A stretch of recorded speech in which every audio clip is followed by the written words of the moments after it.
I was gone for just 5 minutes. And everything changed when I came back. I only stepped out for 5 minutes. Just 5. I remember checking the time before leaving, thinking I'd be right back. It was a quick errand, nothing urgent, nothing out of the ordinary. But when I returned, everything had changed. And I mean everything. The door was still half open, just like I left it. The lights were still on. But the silence. It wasn't the same silence I left behind. It was heavier, like something had shifted in the air. My heart started racing as I walked through the hallway. At first I thought maybe I was overthinking it, maybe I was just being paranoid. But then I noticed the little things. The photo frame that had fallen face down. The curtain slightly pulled aside. A cold breeze that shouldn't have been there. My gut told me something was wrong, even though nothing looked completely out of place. That's the worst kind of feeling, the kind where everything looks normal on the surface but deep down you know it's not. I called out, but there was no answer. Not from my sister, not from anyone. Her phone was still on the table, which only made it worse. She never goes anywhere without it. I checked the back door. Locked. Windows. Still shut. And then I saw something. Something small, but it stopped me in my tracks. I won't say what it was yet, but let's just say, it changed everything I thought I knew. I had only been gone for 5 minutes. But what happened in those 5 minutes? Where did she go? Who was here? I had no idea that those few moments would turn into the beginning of something I never expected. And that was just the start. I froze. My eyes locked on the object on the floor, barely noticeable unless you were really looking. It was her bracelet, the one she wore every single day since her birthday. It had tiny silver charms and a little red heart in the middle. I'd seen it on her wrist just before I stepped out. And now it was lying on the floor near the kitchen door like it had fallen off in a hurry. Or maybe been pulled off. That's when the chill really hit me. She wouldn't just leave it behind. Not her. Not that bracelet. I picked it up slowly, trying to piece things together. No signs of struggle, no mess, nothing broken, but something felt off. That feeling in your gut when things are too quiet. Too perfect. I checked every room again, even under the bed, in the bathroom, behind the curtains. Nothing. It was like she had vanished. Just like that. I stood in the middle of the living room trying to calm my mind. Maybe she had gone out for a second. Maybe she was playing a prank, she loved doing that sometimes. But even then she would have texted me. Or laughed from behind the door. But there was only silence. No notifications. No missed calls. Just a weird emptiness that kept getting heavier. That's when I remembered something else. Just before I left, she was on a video call with someone. I didn't see who it was, but I remember her laughing, saying, "I'll tell you later." I didn't think much of it at the time. Now I wish I'd asked more questions. I checked her phone, still unlocked, on the table. The call log was empty. Nothing recent. Not even the call I know she was on. That's when it really hit me. Something wasn't adding up. I sat down, holding her bracelet, staring at her phone like it might suddenly give me answers. I kept thinking, was someone watching? Had someone been waiting for me to leave? And why only 5 minutes? Who knew my routine that well? I kept replaying those moments in my head. Every sound, every word she said before I left. But nothing made sense. And then I heard it. A faint knock. Not on the front door. From the inside. I stood up slowly, heart pounding so hard I could hear it in my ears. That knock, it wasn't loud. Just soft. Like someone didn't want to be heard. But it was real. I wasn't imagining it. It came from behind the hallway wall, near the old storage room we rarely used. The door to that room was always shut, and I couldn't remember the last time anyone had gone in there.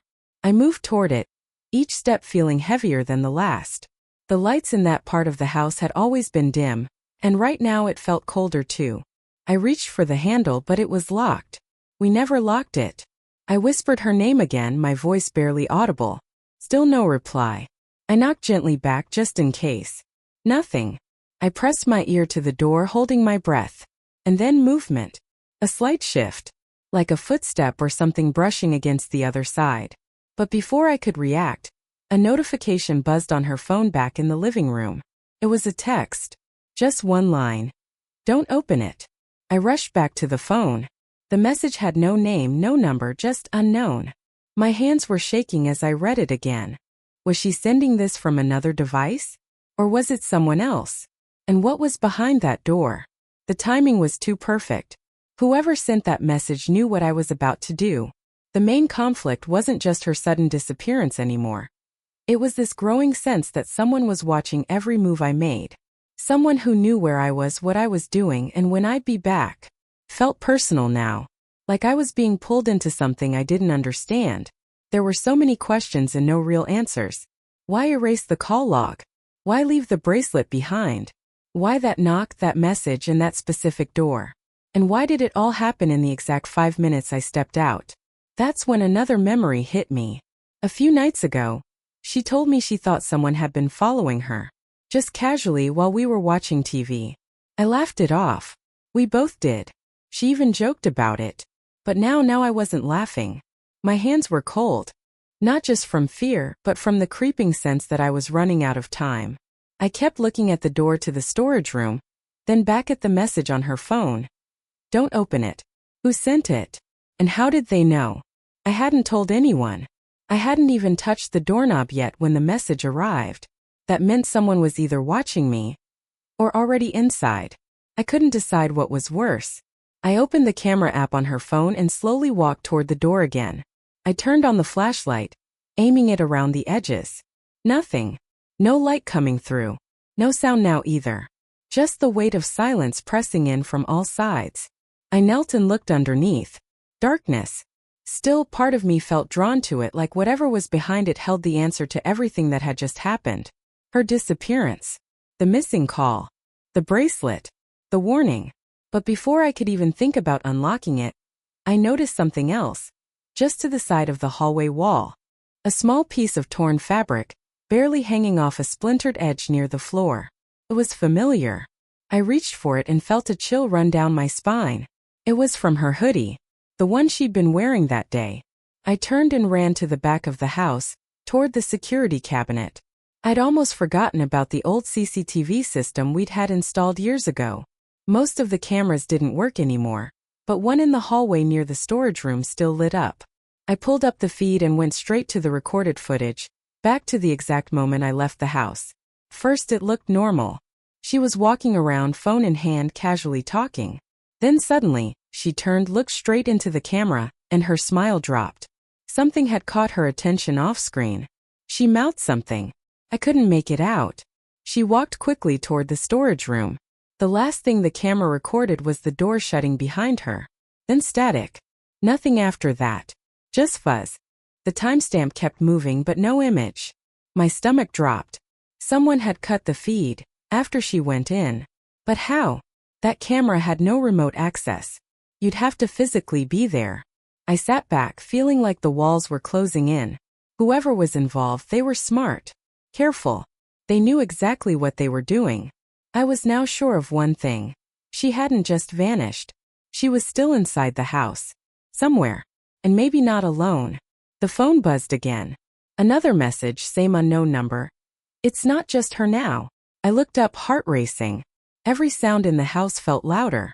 The creak of the floor, the hum of the fridge, even my own breathing. I didn't know who was sending the messages or what they wanted, but now it wasn't just about her. It was about me too. I stood frozen with the phone still in my hand, staring at that message. It's not just her now. The words kept echoing in my head. My instinct screamed at me to leave the house, call someone, do something. But I didn't move. Because deep down I knew. This wasn't random. This was planned. Whatever was happening wasn't just about her anymore. Somehow I was part of it too. That's when the front door creaked open. Just slightly. Enough to let in a sliver of warm light from the outside. I didn't hear footsteps, no voices. Just the soft rustle of leaves outside and the slow, uneasy swing of the door.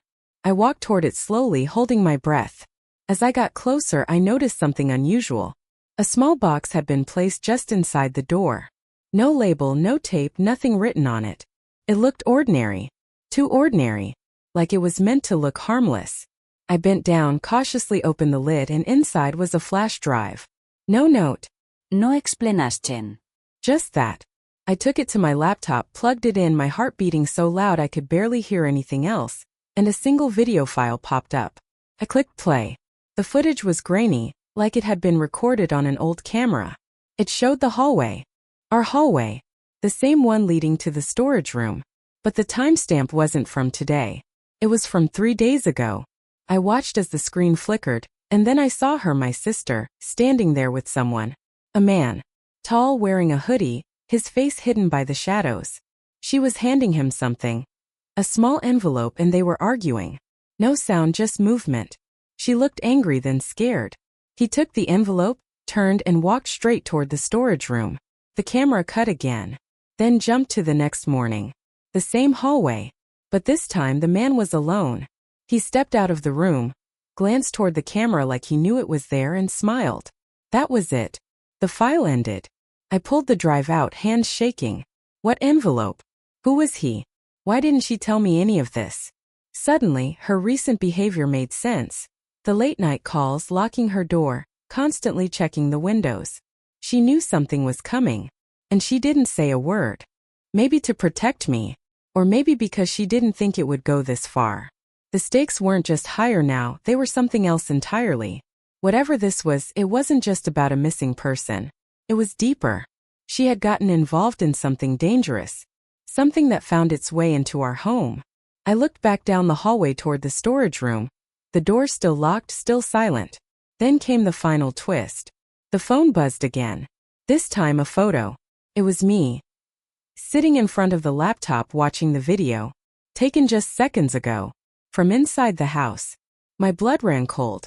The photo showed the back of my head, the glow of the screen in front of me, and the dim hallway behind. Someone was watching me right then, right there. I spun around in my chair so fast it nearly tipped over. Nothing. No sound. No movement. Just the quiet hum of the house, pretending to be normal. But now I knew the truth. Someone had been here the whole time. Hiding. Waiting. Watching. I grabbed a flashlight and went straight to the storage room. My heart was pounding, hands shaking as I unlocked the door. Creaked open slowly. Darkness. The air inside was cold and stale. I stepped in, scanning every corner. Old boxes, shelves, nothing out of place. Then I saw it. A small trapdoor under the carpet. I hadn't even known it was there. I pulled it open, revealing a narrow staircase leading down into pitch black. I took a deep breath and descended. The air grew colder with each step. At the bottom was a small basement, unfinished concrete walls, barely lit by a flickering bulb. And there she was. My sister. Tied to a chair, eyes wide with shock and relief as she saw me. I ran to her, untying the ropes as quickly as I could. She was weak but conscious. It wasn't supposed to go this far, she whispered. I tried to fix it. I made a deal. I didn't know they'd come for you too. Before I could ask more, we heard footsteps upstairs. Heavy. Slow. Whoever had taken her, whoever had been sending the messages, was still inside the house. I found an old metal rod, handed it to her, and we hid behind the stairs, holding our breath. The steps came closer and then stopped. Silence. Then the trapdoor slammed shut above us. We waited, but no one came down. I climbed back up and slowly pushed the door open. The house was empty. Every light was off. The front door wide open. He was gone. Or so I thought, until later that night when I checked the flash drive one last time. A second video had appeared. It wasn't the hallway this time. It was my room. While I was asleep. I didn't sleep after that. The new video, just a few minutes long, showed me lying in bed completely unaware. The camera angle came from the corner of my room, high up like it had been there for a while. At one point in the video, a shadow moved across the screen. Just for a second. But it was enough. Someone had been inside, watching me while I slept. Watching both of us, probably since before that day I stepped out for 5 minutes. After that, I tore the whole place apart. Found 2 hidden cameras. One in the living room vent. The other tucked inside an old clock on the bookshelf. I don't know how long they had been there. Or how they were being monitored. But I destroyed both. My sister stayed with a friend for a few weeks. She was still shaken, and honestly so was I. Eventually she told me everything. She'd gotten involved with someone online. Someone who claimed they could help her clear an old family debt. She thought it was harmless at first. But when she tried to back out, they started threatening her. That envelope she handed over? It had information they could use against us. She thought if she gave them what they wanted, they'd leave her alone. But they didn't. We went to the police with everything, the flash drive, the videos, the messages. An investigation started, but whoever was behind it was careful. No names. No fingerprints. The tech they used was advanced. Traces led nowhere. But at least now we knew what we were up against. And we weren't alone anymore. Things eventually got quiet. The messages stopped. No more photos. No more shadows. It felt like whoever was behind it had moved on. Or was waiting. Either way, life slowly returned to normal. Almost. But even now, every time I hear a creak in the hallway or a door softly shut, I pause. I listen. I double-check the locks.